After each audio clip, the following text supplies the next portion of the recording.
Welcome to the Grace Hour Show, a Christian program that takes a dive into our daily challenges and helps us learn our faith in a practical way. I'm Paul Andrulonis, joined in the studio by Philippe Serradji. How are you doing today, Philippe? I'm doing good. Doing well? Yesterday I was doing good too. You were doing good yesterday. So yes, I hopefully I'll do good tomorrow. That's how. Are you on Grace Hour again tomorrow? Yeah, not tomorrow. Oh, okay. Yeah, right. no. Yesterday was just to replace Pastor Roger, who is busy. Nice. Otherwise, I had a good time doing it with Lizzie. 2 days in a row. 2 days in a row. Oh, well, let's have a good time today. It's not your dad's record. I think it was 5 or 6 days in a row. So. Yeah. I don't know if anybody can handle that. No, he can. He can. Wealth of knowledge. Look at that. We brought him up again. I know. Gosh. He's like a recurring character in our series. He's a mystery character in the series. People we don't know who he is. Like, does he exist? Yeah. Otherwise, he wouldn't be here. Like, he has a dad like everybody else. He's not theoretical. He's actually he's actually true. He's a real person. Oh, it's based on a real character. Whatever we see is based on a real character. Yeah. Well, this week, the themes of the week are the minor prophets. Yesterday, you talked about Jonah. Today, we're talking about Habakkuk and thinking about these different minor prophets and how we can apply them, how we can learn from them, and what they mean for us as we're reading our Bibles. You know, it's the last part of the Old Testament. All those books that are a few pages long that we maybe in my experience, sometimes it's like the least amount of time spent on those books for whatever reason, just because we spend a lot of time in the New Testament and the epistles or in the Pentateuch, and then we have these writings, the prophetic writings, that maybe are difficult for us to maybe put our finger on and understand. Like, okay, well, what does this mean? What is going on? But today, hopefully, we can at least ask some questions of ourselves and exercise our minds towards, trying to apply some of these the words that we see in Habakkuk, with him having these questions that he's asking God. So Habakkuk is a prophet. Mm-hmm. It's unclear exactly when this book of Habakkuk was written and when he was alive, but it's previous to the Babylonian overtaking captivity of the nation of Israel, of Judah.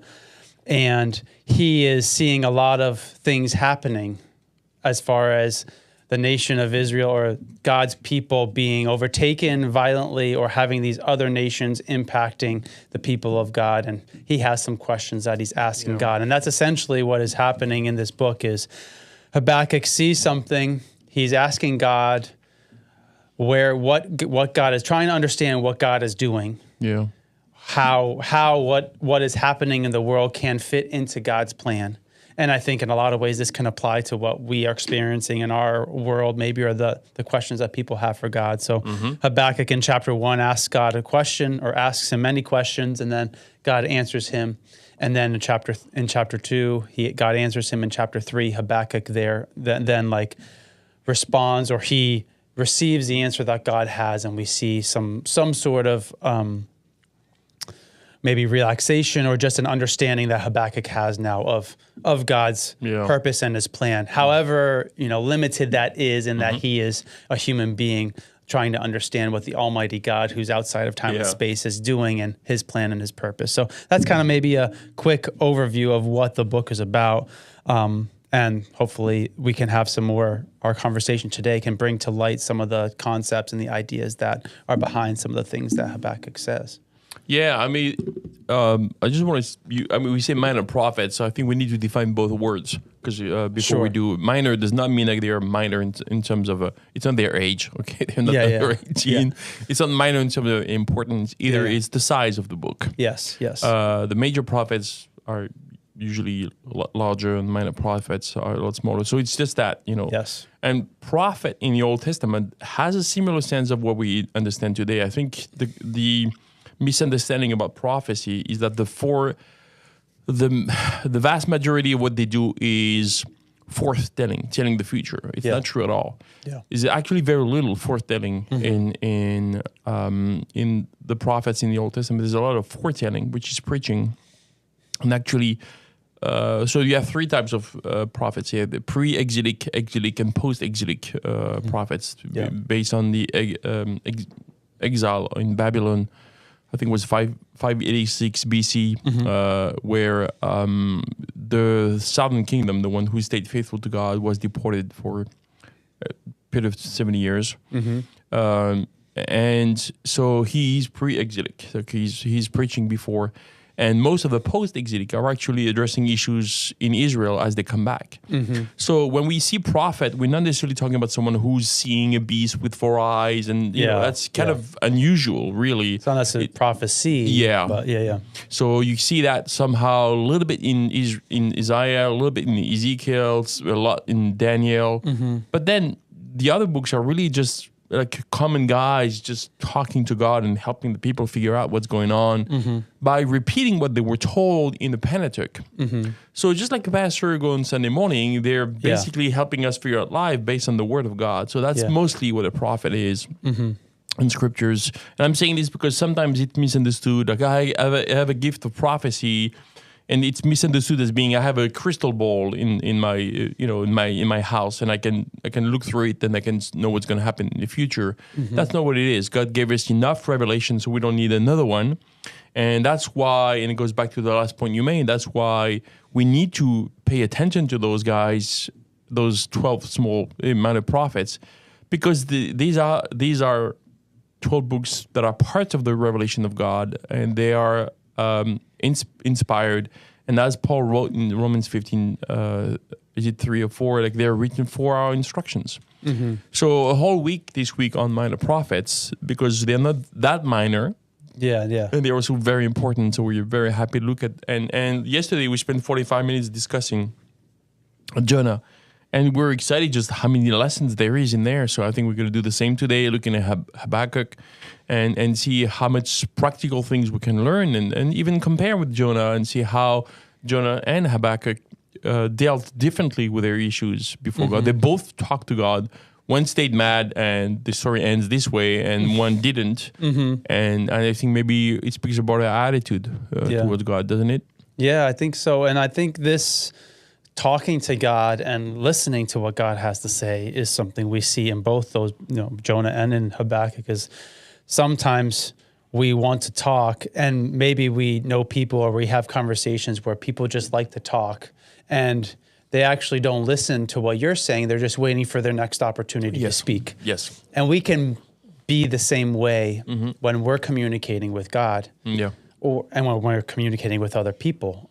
Is that we are just saying things or speaking our mind, which we are free to do, but we're not actually waiting for the response from the other person or the other side of the conversation. In this case, God, we're just waiting for them to stop speaking so that we can say the next thing that we want to say. And in that way, the conversation becomes disjointed because it's not necessarily a dialogue. It just becomes a monologue where there's interruptions that are keeping me from making my point or continuing that, where maybe if there was this consideration for the other side of the conversation, I would have some of those questions that I have be answered if I were listening for those answers. And I think we can looking at some of these questions that Habakkuk brings before the Lord, I think are some questions that people have and they ask God maybe, but aren't actually waiting for the answers that God is giving to those questions, or the answers that God has given in His Word that we can look to and we can see. We'll see in chapter 2 of Habakkuk where God says to write it down so that people can have those answers that I've given to you, Habakkuk.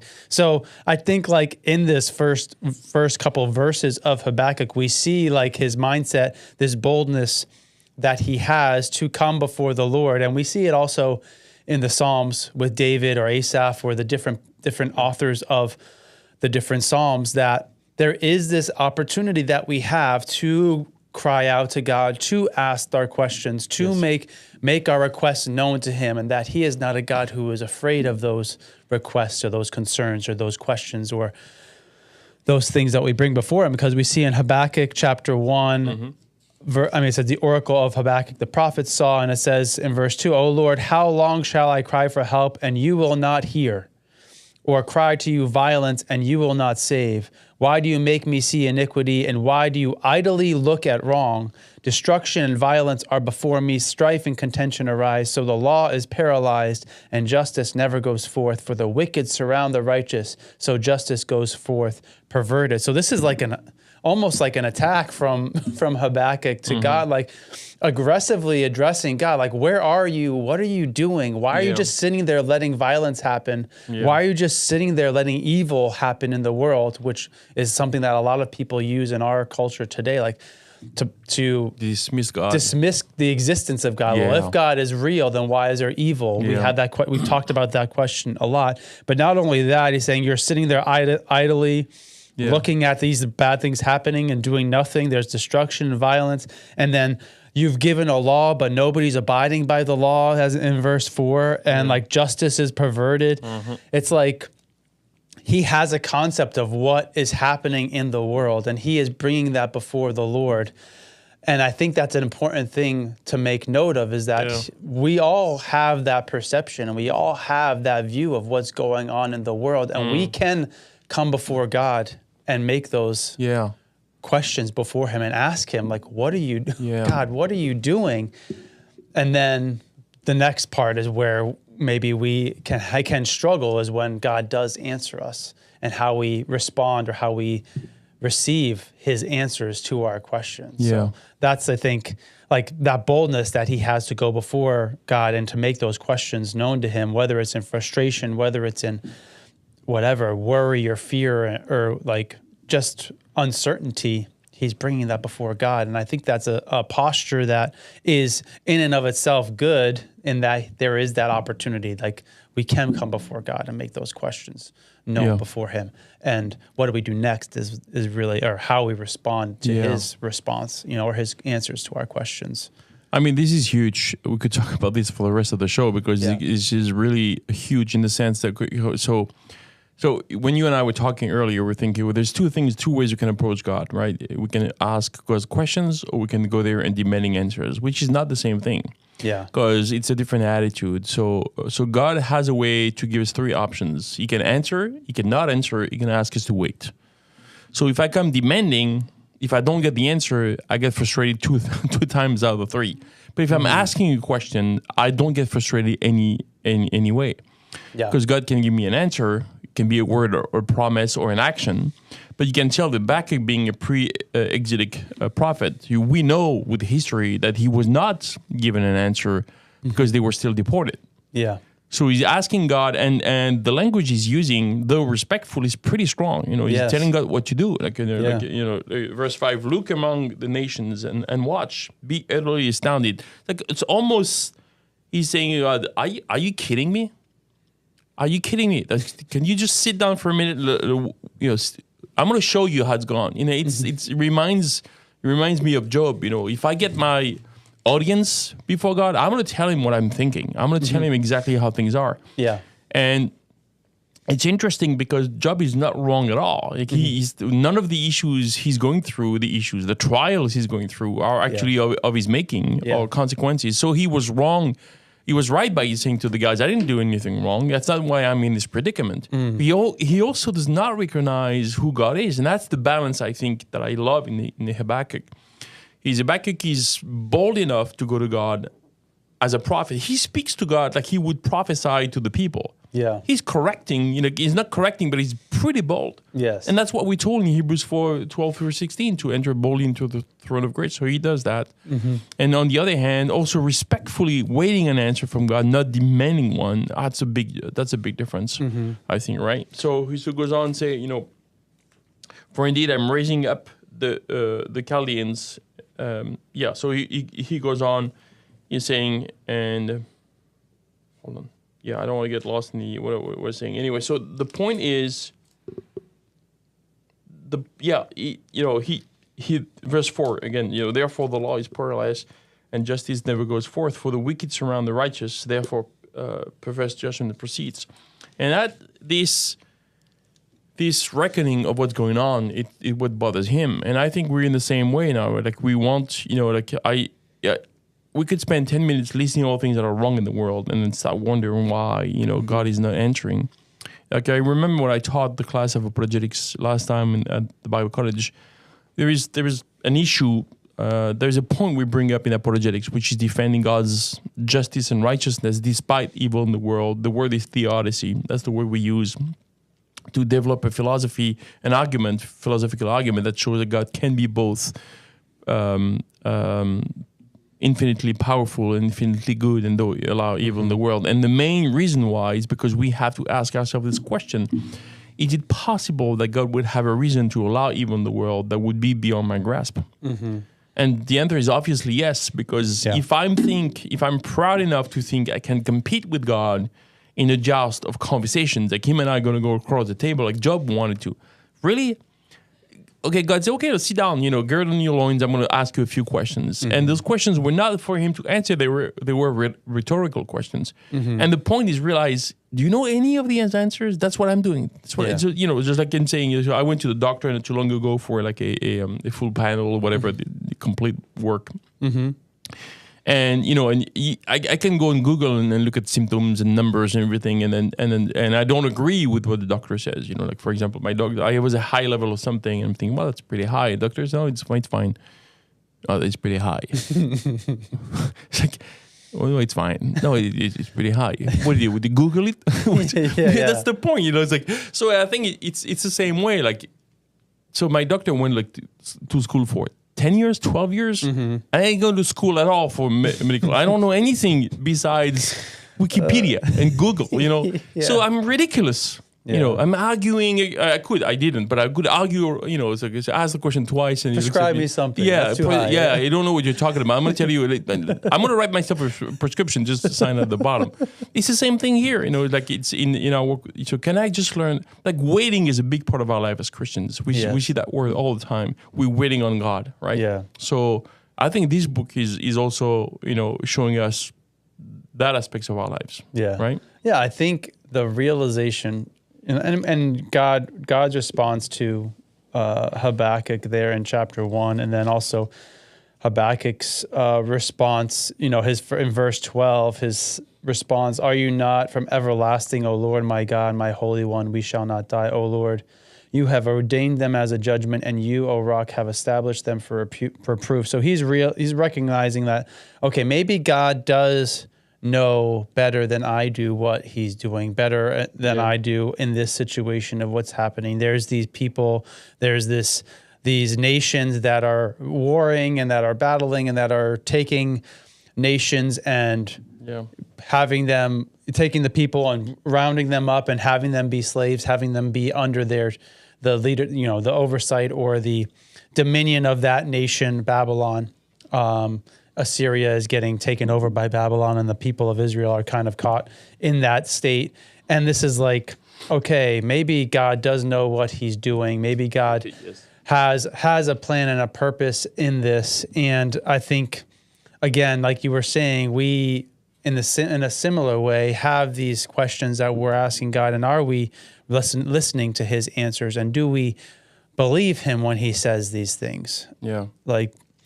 And do I believe him enough that I don't need to see the end of what he's doing? Yeah. Because I think, especially in the world that we live in, this Western world, we are so we are always looking for like an immediate answer. Yeah. If you notice, like you try to text messaging, you text somebody and they don't respond to your text message within a certain time frame, you start to think something's wrong. 3 minutes.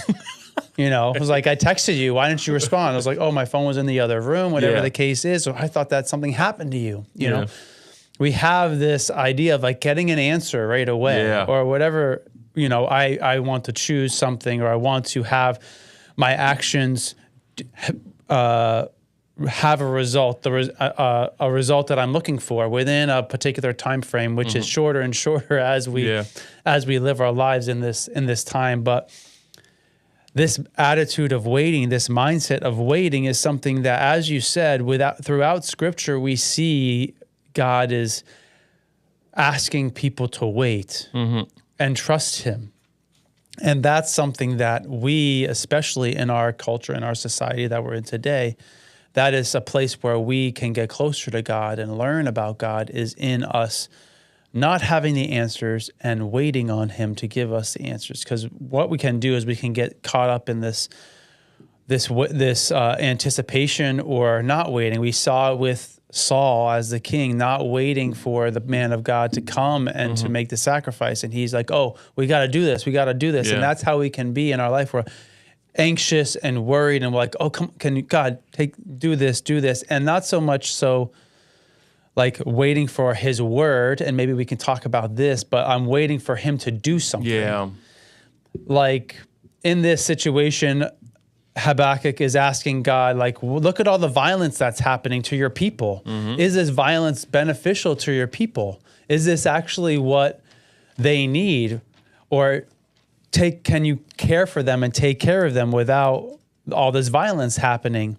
And maybe what he's asking for God to do is to stop the violence against the people. Yeah. Essentially that's what he's inferring or wanting God to do. But actually maybe in that he's missing the word that God is giving, missing the things, the answer that God is giving. Like, okay, if I don't see God deliver them from this violence, then that means that God didn't answer.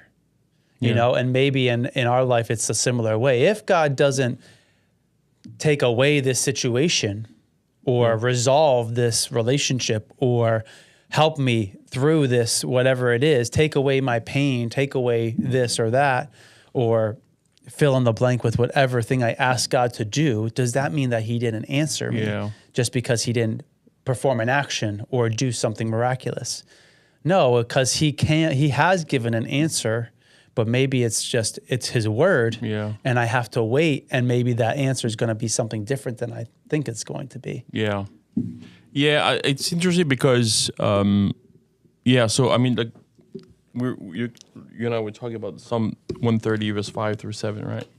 So I think it's interesting. So anyway, before I say that, in Psalm 73, we have the famous psalm about Asaph, who is looking at the world in the same way that Habakkuk is looking at the world, like in the same way you and I would look at the world and ask God, okay, what's going on? Like, first, okay, let me just preface this by saying, is it okay for me to go to God about anything at any point in my life? The answer is absolutely yes. And if I don't go to God, that's where my frustration builds up. Now, but if I do enter boldly into the throne of grace, like Habakkuk did, Asaph did, am I ready to not get a response, but get a word of promise? That's one thing. So that's what he says here. Because I think many times, I mean, as we said earlier, the idea of waiting is a huge part of our life as Christians. We just don't, it's waiting on God. And I think we might just wonder why, I think it's because God is not interested fundamentally in a vending machine type relationship. Yeah. You go to the vending machine, you put your quarters in there and you get whatever you want. Like yesterday, Lizzie and I were talking about, Jonah and how the minor prophets we see and the prophets in the Bible is really between God and man. That's what it is, a relationship. So God is interested in a relationship. And the only way for him to develop this relationship with us is to help us learn how to trust him. Now, the best way to know if you trust someone if they make you a promise and you wait. Like I have, it's going to be very small example. I have a dog. She's a female pit bull, and you have to train them properly. Otherwise, people get scared. And so one thing she had to learn is wait. Wait is, and one way to do that is she works very well with treats. She loves food. So Françoise, who's very patient with her, my wife, she takes the treat and give it to her, and she trains her. And then when she says wait, she has to wait. At first she doesn't like it. She's trying to get it, and she's frustrated. Why you don't give it to me? Until she understands what you want by the word you're giving. So waiting is not natural at all. And then what I think, what you see in her, like it works with training, but also works with a mutual understanding of, oh, my owners, Françoise or myself, they want the best for me. So I can wait 5 seconds. I don't think she has a concept of time, but she knows she's going to get it. Yeah. And by doing this, we also realize most dogs come to your table, they want to get fed at the table. We don't want that. Yeah. So we had to train her, you don't get anything. But if you wait, and we're going to give you something in your bowl at the end, it will be part of what we're eating. We know you like, she loves eggs, for example. So now what she does, she goes to her bed and she lays down and she waits. So like, she knows what's going to happen. So take that into an actual level of human beings with God. But I think it's so interesting that God, so that relationship that we have had her for a year and a half, she's a rescue, she was completely insecure. And now she's like, yeah, I know what's going on. I'm secure, I'm fine. So there's this build up, in a way. So we bring this between you and I, you or I with God. God is not interested in this treat, feeding or whatever. He's interested in the relationship. Yeah, that relationship can only be worth anything if it's based on trust and faith, because faith is the fundamental aspect of our lives. So God has developed this idea of waiting, and it's the same. So that's what he says here. So the Psalm of Ascent, there's a prayer, and in verse 5, I wait for the Lord, my soul waits. That's the big one. And in His word I do hope. My soul waits for the Lord more than those who watch for the morning. Yes, more than those who watch for the morning. What I like about this is the B part, of the word. In His word do I hope. And I think that's what it means by that is just like in the same way, we have to understand how we don't go to God demanding. We can go to God asking. And God, am I satisfied if I hear from God, I'll take care of this? No, you don't understand. Yeah, I think, so I got an issue with my car this morning. I think I told you that earlier. So I called AAA, I called AAA. They come over, and if they tell me, we'll be there eventually, don't worry about it. No, I'm paying for a service. You need to tell me when so I can use my car. Of course, it was easy because they always, this is a bad example, AAA is actually very reliable. They were there on time, excellent service as always. Anyway, so the point being, if they say, we'll call you back. No, you don't call me back. I pay you a subscription, and we cannot do this with God. God, I'm paying a subscription. What is it? Well, I'm reading my Bible. God is not AAA. God is not AAA. He's not a vending machine. Yeah. So I should learn how to be satisfied by a promise. I'm in a huge predicament here. God says, trust me. What's the plan? That's it. Trust me. So he waits on the Lord, but he hopes in His word. So he waits on Him, and in the meantime, he has a promise. And that's, for me, I think here, the conversation between Habakkuk and God, and also Asaph, because Asaph in Psalm 3 is asking God, why is the wicked prospering, until he entered into the gaze of the heart of the Lord, and then he got his answers. And then his whole perspective is changing. So that's what I think this book is about as well, right? Yeah, and I think that's such a good point. The vending machine, AAA, like God is looking for us in a relationship with Him. And in Habakkuk chapter 3, or the end of chapter 2, we see this response from God about how we can treat Him, or how we can expect things from Him, like when we're communicating. It says in verse 18 of Habakkuk 2, what profit is an idol when its maker has shaped it, a metal image, a teacher of lies, for its maker trusts in his own creation when he makes speechless idols. Woe to him who says to a wooden thing, awake, to a silent stone, arise. Can this teach? So like we treat God like He's a service, or like He is this thing that's supposed to come to us and do, but then there's other things in our life that we make idols that don't react that way either. But we have this standard that we expect God to abide by that a lot of other things in our life don't abide by.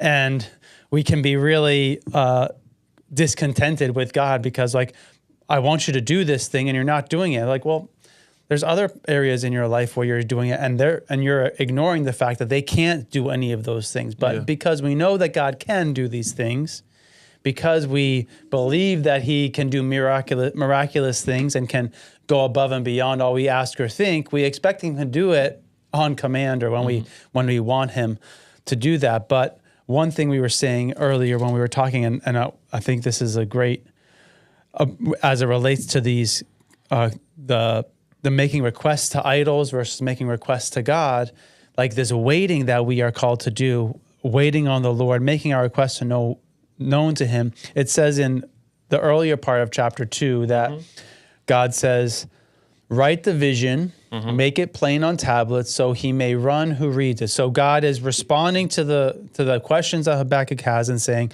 write this down so people can read it, so people can have it, so that they will know that I have heard you and maybe I haven't acted and resolved the conflict or the violence or the things that you are so concerned with, but I have responded with a word. Yes.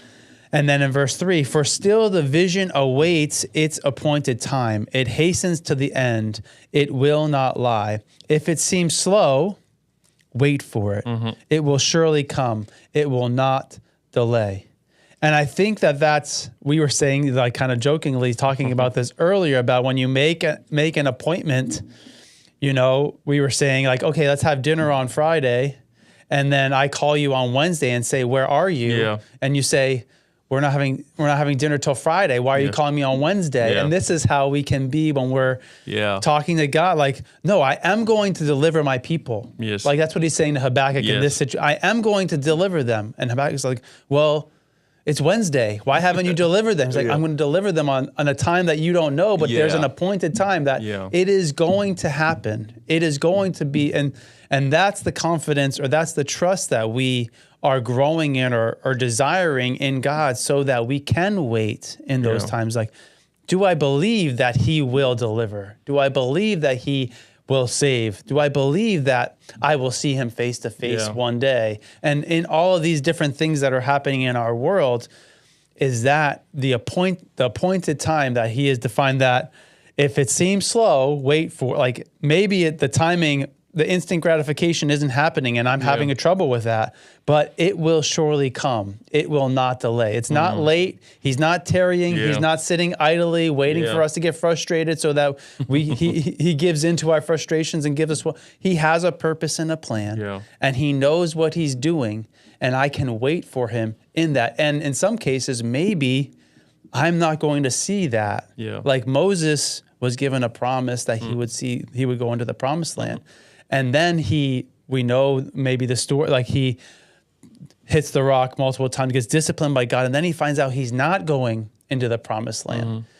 And I think the relationship he had with God made him recognize the word that God says, the promised land. It wasn't a location necessarily where he was going to go, or a place he was going to go geographically or experientially, but it was that relationship that he had, because we see in the psalm that he wrote that you have been my dwelling place, O Lord. Yes. Like his word that he gives makes it so that we can know him more, so that we can experience him in a real way, personally, experientially, and not just in him answering with the questions that we have, or doing the things we want him to do. Yeah. It's deeper than that. It's more than that. And when I have that closeness to him, that intimacy with him, or that relationship with him, then maybe those things that I want him to do become less and less important necessarily, because if it stays bad, I still have him with me, versus him not answering me, and then I push him away because he's not doing what I want. Yeah. Which is really,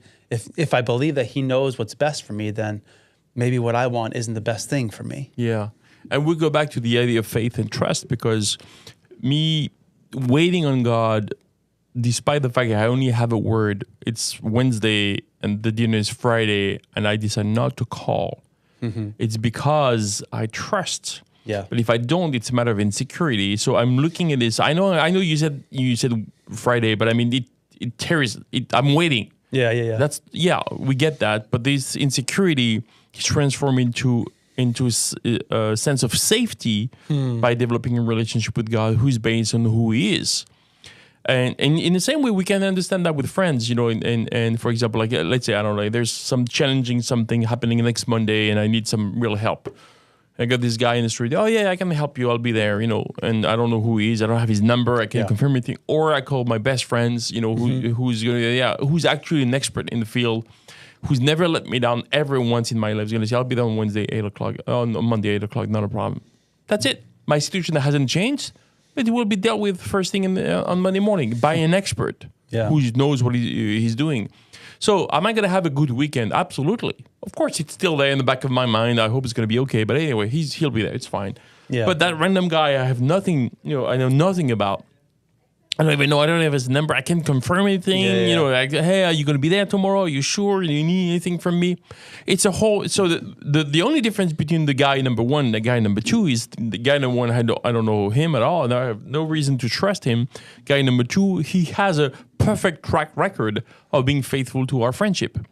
And I think it's the same. So my faith in him, in a way, is built up based on experience. And I think you can say the same when you see that, let's say Abraham, for example. Well, Abraham, he did not just randomly decide to offer up Isaac out of the blue. He clearly knew who asked him, and he clearly knew that this particular son that I'm about to sacrifice is the only son through which I will have a descendants. Because he has another one. And God always said no. Yeah. So if God takes this one away, then God lied, and God doesn't lie. So I'm going to go up there. And we see that because as he goes up the mountains, he tells his servants, wait for us, we will come back. Not I will come back. He knows something's going to happen. And he goes up. Isaac asks, well, here's the wood, here's the fire, where's the sacrifice? God will provide. So the whole time, he's not just like in his ethical breach. Am I, I don't know. Am I gonna get? Did God lie? The whole point is faith, but not a blind faith of total, brain dead activity of I'm going to do it just because I'm doing it. It's based on a life lived with God where He never lied to him. He always gave him his promises. He always fulfilled his promises. So he's going up, not super happy about the what he's doing in one way, I'm sure. Nobody's excited, but he knows exactly God's going to do something. Yeah. And that's exactly what happened. So that faith that built up in a relationship with God, this is what God wants in our lives. And I think Habakkuk is learning this because chapter 3 is very different. He's learned something, he's heard from God, and now it's starting to make sense. Right? Yeah, that just a couple, my mind is just all going all different directions with different, just thinking about that, what you were saying about Isaac and the sacrifice, and thinking about the trust that's required in that, and recognizing who God is. We have all these references in Scripture of God, the humanity, using human language and expression, imagery, metaphor, all those things to describe God. In some cases, it can cause us to limit what we expect or to compare God or superimpose humanity, like the human viewpoint onto God, like this trust, like, oh, well, I never trust anybody to be at an appointment, so I always check with them before just to make sure it's going to happen, as opposed to just assuming that they're going to be there. And that can be a result of, lots of different factors in my life of, I'm sure in different cultures, they're more punctual, they're more in different environments. We're like, okay, well, we know they're going to be late, so let's just say this time instead of that time. So they say it's a half hour earlier because we know they're going to be late. So we can kind of impose that or put that onto God and say, okay, well, I need to make sure that this is what's going to happen, that God's going to do this, and that this is what it will be like, so that I can have rest in that. Like my knowing, I want to know that I know, whatever the case is, so that I can have rest. But in a person that I can trust, and a person that I know is going to do what they said they will do, a person who will never fail me, and a person who knows the best thing for me, I can find my rest in that. And maybe that's something we need to learn more, grow in, and develop, and maybe help each other in as human beings. Is like, okay, can I trust other people? And we can get burnt that way by trusting people, obviously, but in the body of Christ or in our relationships, having that level of trust, like I know, okay, if someone says they're going to be there, they're going to be there. And if they're not there, they're going to have some sort of way that they're going, because I think a lot of times people are like, well, it's not I said I was going to be there, but I don't think I'm going to, and I'm not going to tell the person I'm not going to be there. I'm like, okay, well, that's not good. But I think in our relationship with God, we can kind of have that mindset or superimpose that. But one other thing, another rabbit hole that, or thought that came into my mind, was thinking about like this waiting that we are in, waiting for God to deliver his people, waiting for God to call us home, for us to see him one day. I'm wondering how much like Jesus was like in his anticipation and waiting as he was going through his ministry of like seeing him living, like obviously he's going through this suffering. He knows he's going to go through this suffering, but he knows that he's going to rise again, and he knows that he's going to ascend. And he knows like the impact it's going to have on the disciples and those who are following him. But it required him going through that ministry, going through the difficulty that he experienced. But he knew that this was going to be, and he was telling them that this is what was going to happen. Yeah. And they still they still didn't think it was going to happen. Yes. So as an example, God has told us all these things that are going to happen. And Jesus literally with his own mouth and his own words said it to the disciples, and they still didn't get it. Yeah. How much more now as we're reading an ancient book and trying to understand from another language translated into English, like all these things, like maybe there is something that I will never really know, but there are things that God is revealing to us and God is teaching us so that we can know him, because he can't wait for us to see him also. I think he's obviously not compelled or held by time and space, so time is not necessarily the same thing to him, but he is also anticipating his bride coming and seeing him. So our anticipation of him and his anticipation of us, we're both looking towards that same point in for us in time. For God, outside of that, is just a something that will take place.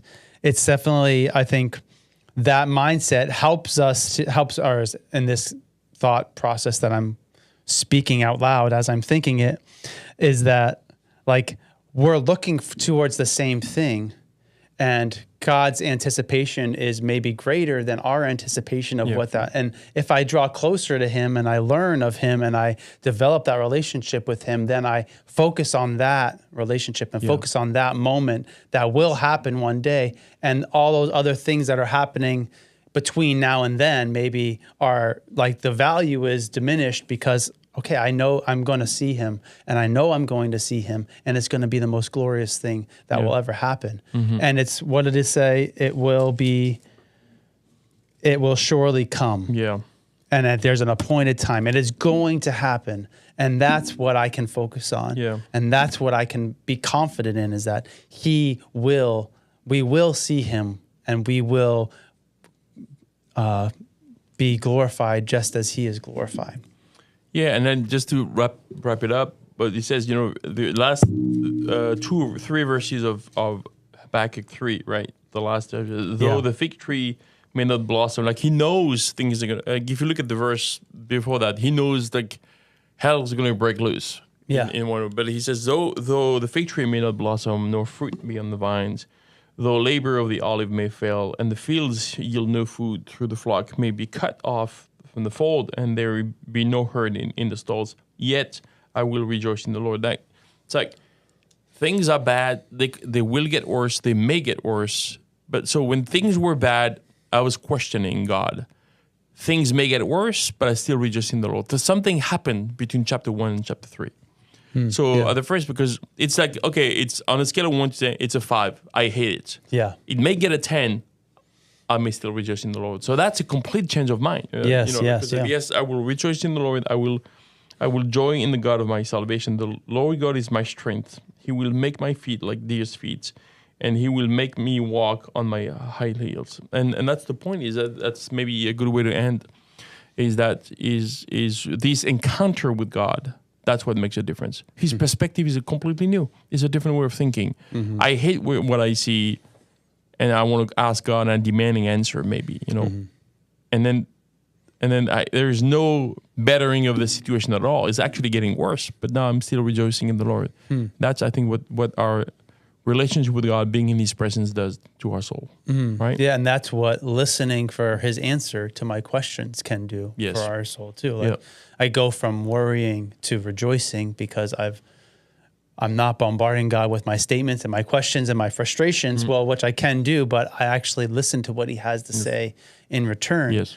And that is what can allow me to shift and what will allow me to draw closer. Well, yeah, I understand what you're saying, Paul. I understand what's going on, and I have a purpose and a plan, and it's going to take place. Like, oh, you know what you're doing? Okay, I believe that you know what you're doing, and because you know what you're doing, I can rejoice, and I can have rest, and I have peace, and can maybe go through something even more difficult, as you were saying, a 5 versus a 10. That's an amazing blessing and an amazing truth that we have, that we come boldly, and he wants us to come boldly, and then we can listen to what he has to say and find rest in his word, not only in the actions while he does do amazing and wonderful things, but his word abides forever, and we can have confidence that the appointed time, it will surely happen. He will deliver his people, and we will see him one day. So, amen. Amen. Well, thanks for joining us today. Make sure you check out the rest of the episodes this week as we talk about the minor prophets. Be sure to subscribe on Apple Podcasts, Spotify, all the other places, and have a great rest of your day.